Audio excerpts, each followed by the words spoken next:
Hey, it's Boiler Williams. Let's talk about your credit report and bankruptcy on there. Specifically today, let's talk about whether you can remove bankruptcy from your credit report. Let's talk about that now.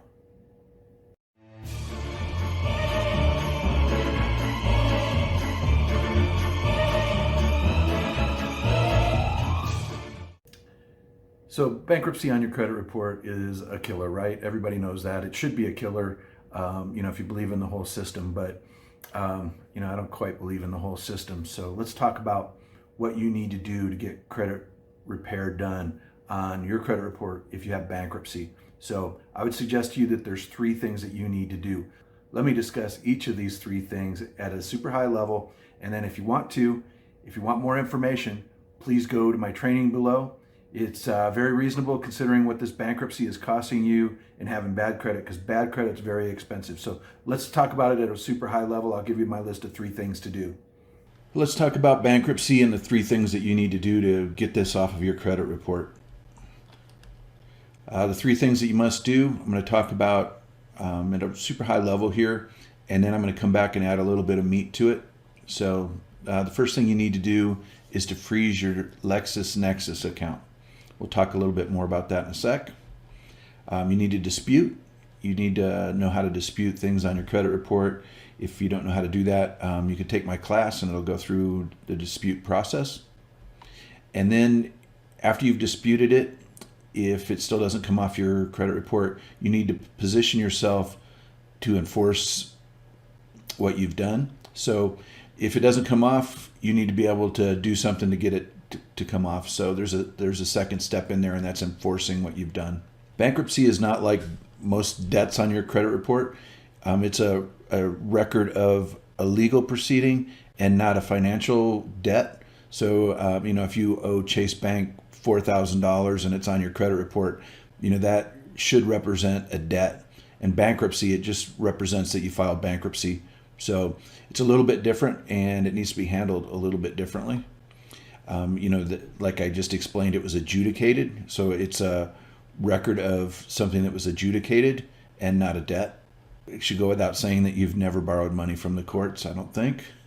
Bankruptcy has a different path to ending up on your credit report. So that's one of the things that you need to consider is if you have a issue with Chase Bank, that information comes to the credit bureaus, usually directly from Chase Bank, where it's a little bit different with bankruptcies.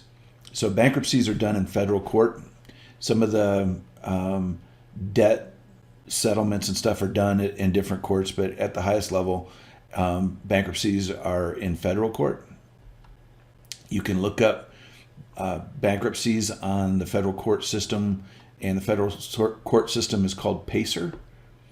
And you can go to pacer.gov on the internet and look up bankruptcies. You can look up your bankruptcy. It should be on there. If it's not, congratulations. That's going to be pretty hard to verify if there's no record of your bankruptcy, but I've never seen that happen. All bankruptcies should be on PACER. Between PACER and the credit reporting agencies, there's a middleman. So the court systems do not report directly to the credit reporting agencies. The middleman is a for-profit company called LexisNexis. So what I'm going to explain to you is the process that's been used over the years and has been the most effective process that we've found. This process has been done many, many times. I would guess that it's been done thousands of times, but this is the most effective process that there is. First thing to do is make sure that your bankruptcy has been discharged at least 3 months prior to starting this procedure. If not, wait. Prepare yourself for when it is 6 months away. So the first thing you need to do after your discharge of your bankruptcy is to put a security freeze on your LexisNexis account. So the next thing a lot of people do is they send a letter to the courthouse. That would be the federal courthouse, and they put in an envelope, a return envelope that's got to you from the court with a stamp on it, so that the court doesn't have any reason not to reply. And that's kind of normal when you send stuff into the court, to give them an envelope with postage on it for them to reply. And this letter asks them if they report to third parties such as LexisNexis. Wow, that's going to be a tongue twister for me this whole presentation. I can tell that right now. So LexisNexis, do they report to third parties such as LexisNexis? So they should send you a letter back that says, no, they don't report to any third parties.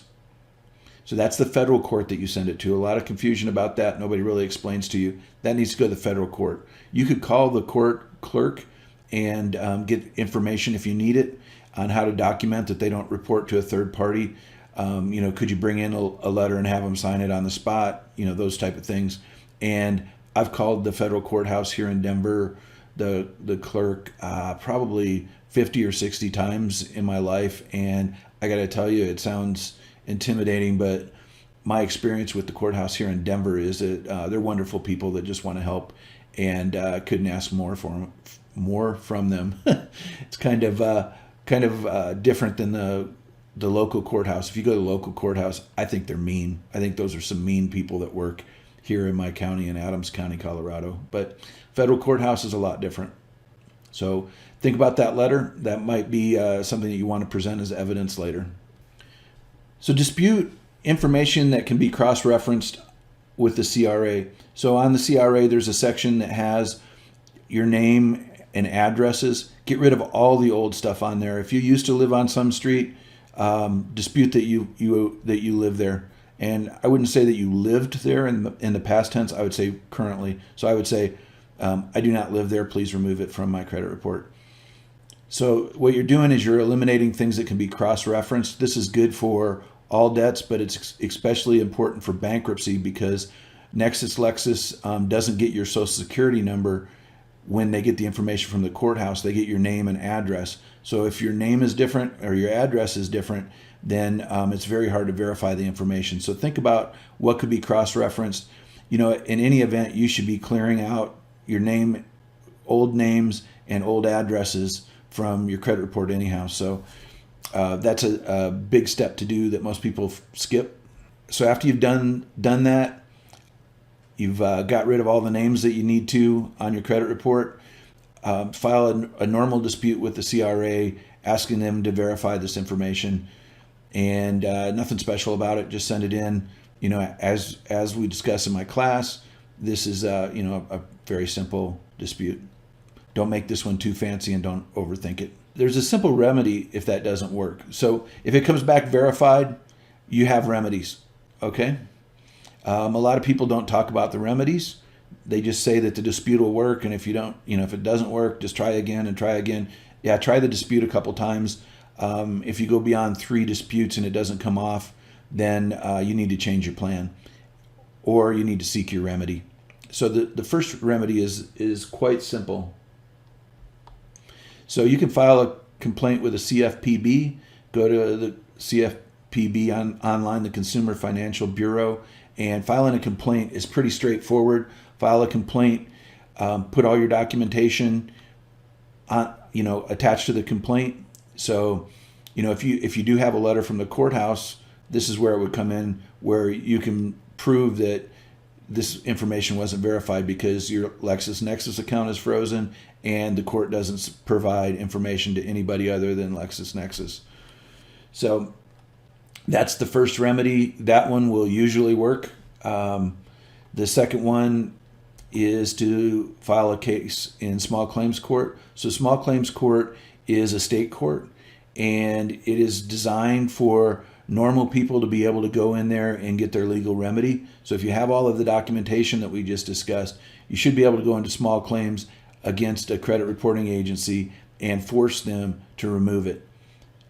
The small claims courts are different for every state and different for every county within your state. So, you could probably look up your county online, and there's probably a document or a web page that explains exactly how to file a small claims court proceeding and get that going. So there you've seen the list of 3 things to do. The main thing to do is to take action. You can know everything in the world there is to know, but if you don't do anything with it, it doesn't really matter. So take action. What I would suggest to you is to take those things you just learned, buy my course. It's very reasonable. The link's down below. Get the course. I put my heart and soul into that course. I wanted to train as many people how to do credit repair as possible. So check out my inexpensive course. It's inexpensive, but it's good. So check it out. Happy credit repairing. Thanks.